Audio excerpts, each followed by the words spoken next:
Svima dragi naši, nadam se da ste dobro. Danas evo idemo da eksperimentišemo, mislim ja da eksperimentišem, za vas će onda biti gotov taj eksperiment, jer eto nisam pravila nikad na taj način.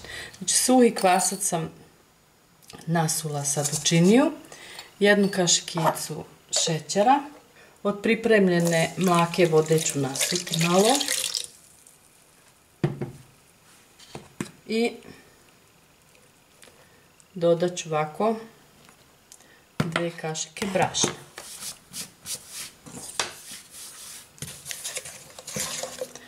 I sad ću to malo izmiješati i ostati na toplom mjestu da odstoji do jedno 10 minuta otprilike, ali to može biti i kraće. I sad idemo dalje, znači skoro 10 minuta je prošlo.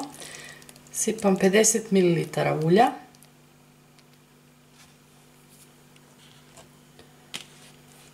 Onda ću nasuti brašno.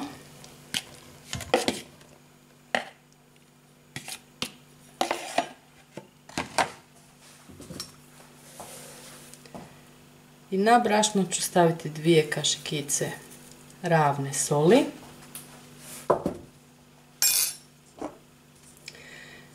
I onda ću koristiti kurkumu, zato što želim da mi tijesto bude žuto, i zdravo je.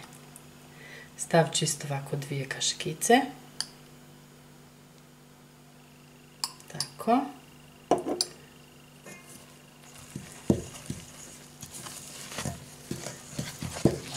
Izmiješam. Pa ću dodati 1 kašiku kisele pavlake.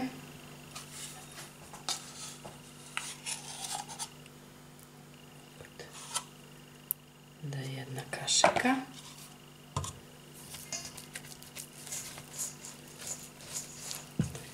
Sad ćemo dodavati mlaku vodu.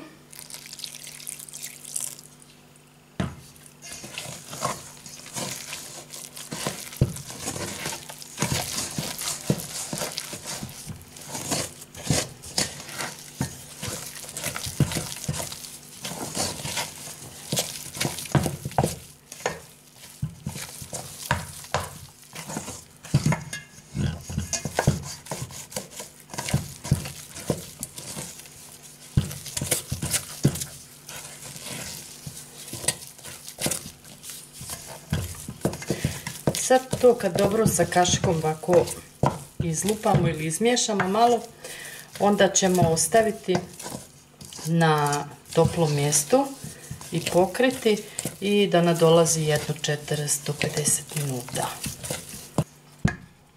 Eto opet kameru sam bila upalila i bilo je crveno da snima i sad ugleda da nije, da je zeleno. To znači to je nadošlo lijepo i ja sam sad to sa kašikom još malo izmiješala tako da to sve splasne, da se smanji. A možete evo ovdje vidjeti na čini dokle je to bilo. Meni je baš žao, ali ne znam što me zeza u zadnje vrijeme ova kamera. Sad sam nanijela tijesto na radnu površinu, da i tu malo premesimo.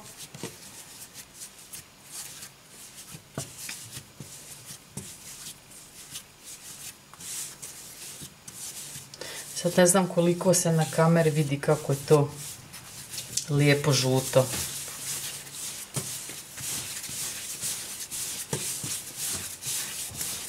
I sad još treba malo brašna na površinu i na tijesto, pa ćemo to da razvučemo na jedno 4 mm debljine. Sad je li se išlo u krug ili koja forma da bude, to uopšte nije važno, zato što ćemo vaditi kolute.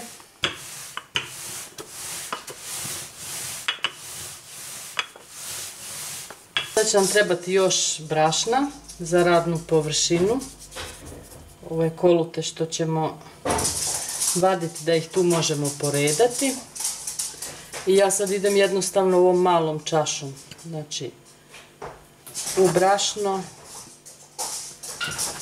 pravim kolute i to resto što ostane onda jednostavno opet umesiti i razvući i opet kolute.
Evo naši cvjetići su gotovi, jako je sve to mekano, samo sad da kažem zato što sam snimala bez priče tako da bi mogla malo da ubrzam.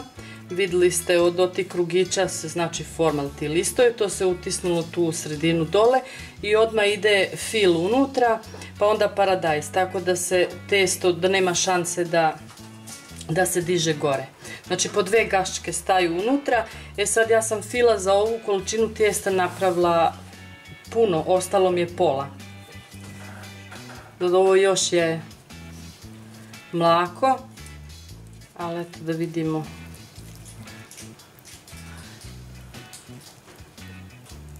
Kako izgleda i vruće, nije samo da je mlako. Vidite kako izgleda to sve. Ono se sad pozadina već čuju se moji za stolom.